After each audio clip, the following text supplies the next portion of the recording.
Ritskoðun DFF á fréttum Sigurjón Árnason, fyrrverandi Landsbankastjóra, hefur vakið mikla athygli eftir að Kastljós spilaði upptöku af samskiptum Reynis Traustasonar, ritstjóra blaðsins, og Jóns Bjarka Magnússonar, blaðamanns.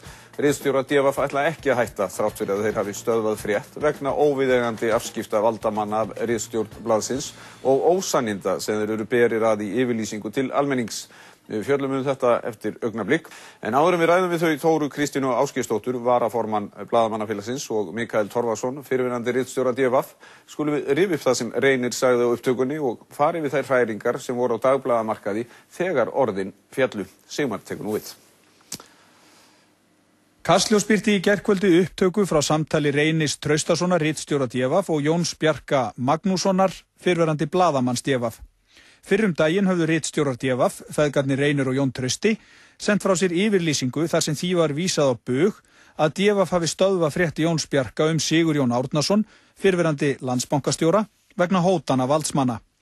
Í upptökunni kemur hins vegar fram með óíkjandi hætti að ritstjórarnir sögðu ósatt í yfirlýsingunni.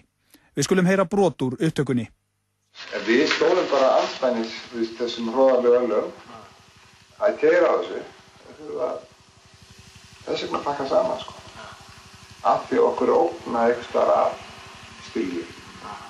Ég stendur andspænis því að ég er sko grábeðinn að gera þetta ekki.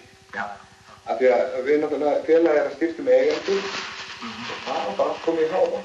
Vildi ég taka þann slag að það hefði verið traðkaði hér niður af því að það eru hlutabréf núti. Þau voru að skipta hendur. Þetta var að kaupa þetta.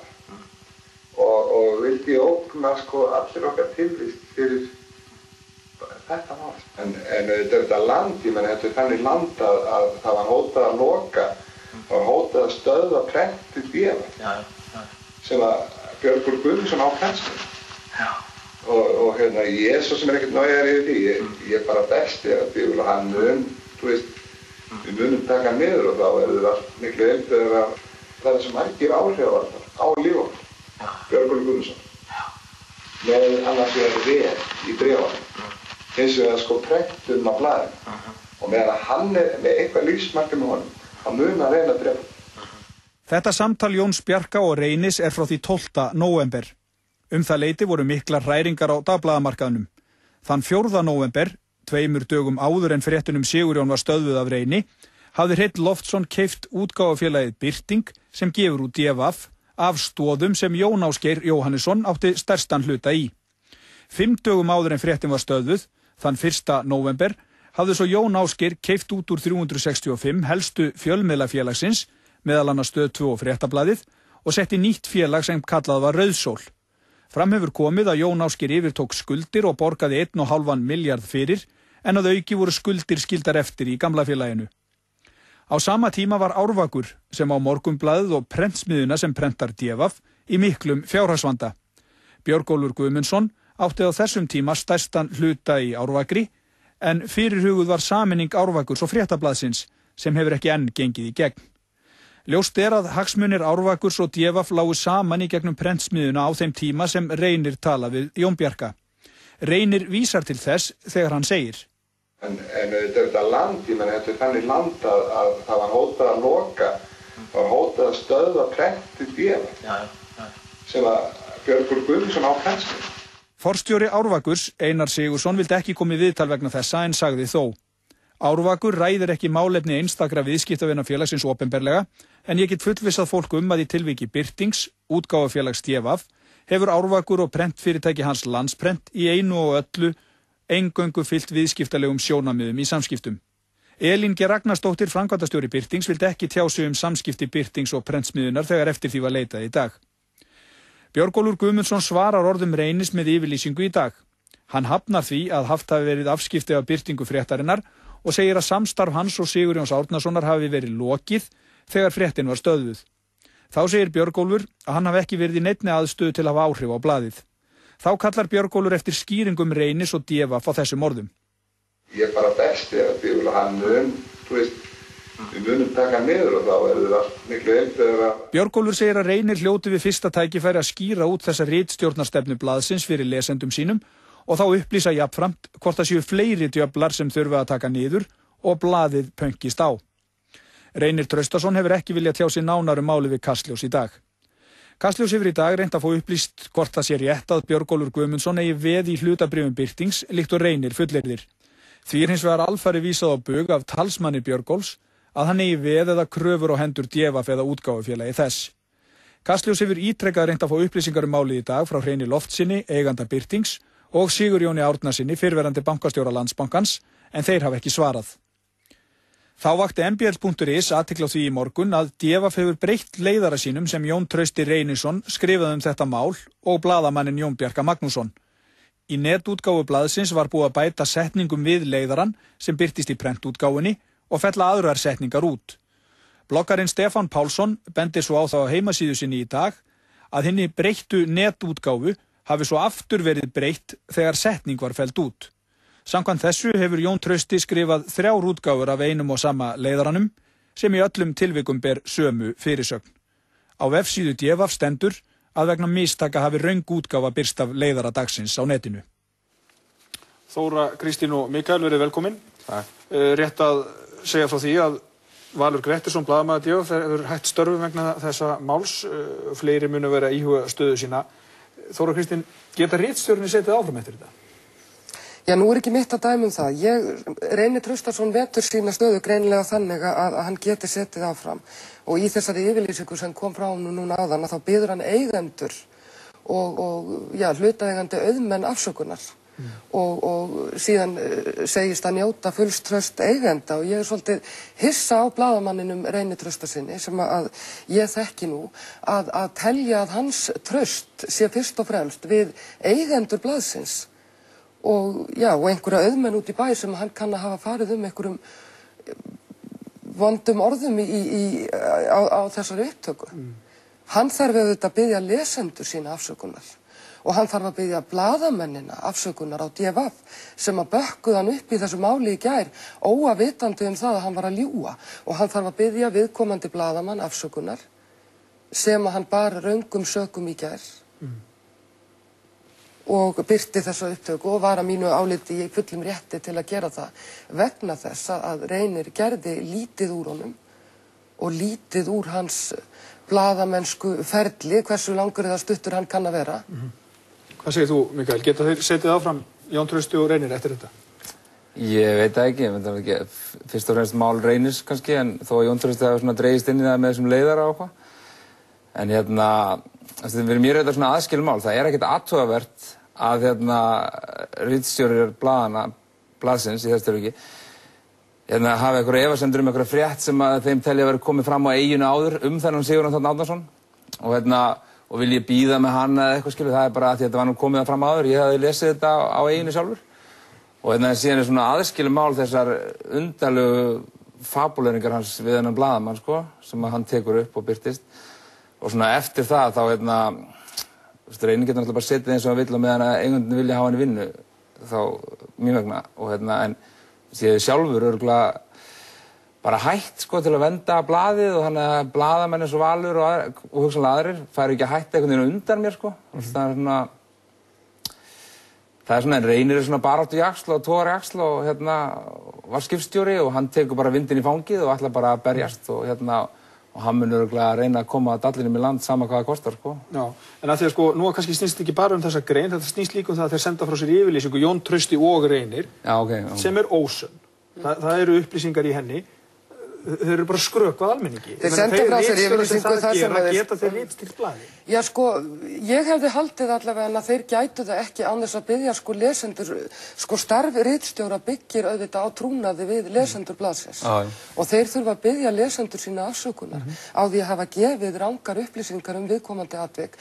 Ég meina eins og Mikael er að segja, þá er þetta 2 aðskilin mál. Þarna er annars vegar að ræða trúnað blaðsins við lesendur sína og þessa auðmenn eða eigendur sem að síðan hafa áhrif á ritstjóran hvað birtist eða má birtast í blaðinu. Hins vegar er það trúnaður ritstjórans við þennan blaðamann. Hann bregst þessum blaðamanni.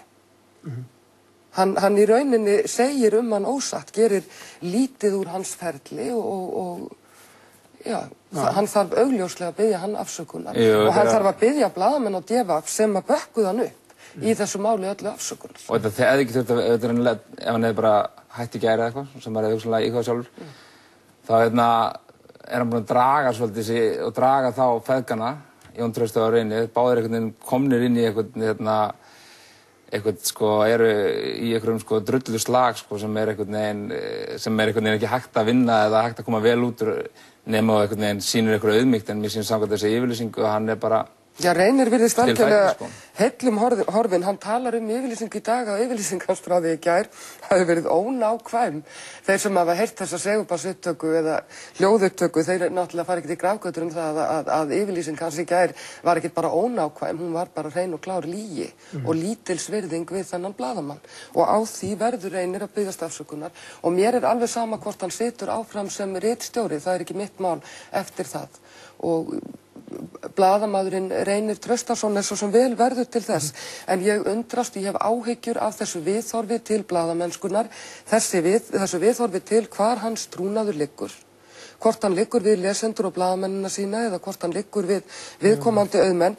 Það er mjög athyglisvert að lesa þessa yfirlýsingu frá honum í dag þar sem hann er að biðja þessa menn afsökunar það sem hann kann að hafa sagt í þessu trúnaðarsamtali sem er spilað. Hann er að biðja þá afsökunar og hann harmar og dregur tilbaka en það er hvergi að finna að hann sjái neitt eftir því að hafa ranglega gert lítið úr þessum unga blaðamanni sem honum er þó treyst fyrir sem ritstjóra. Skoðum aðeins efni samtalsins.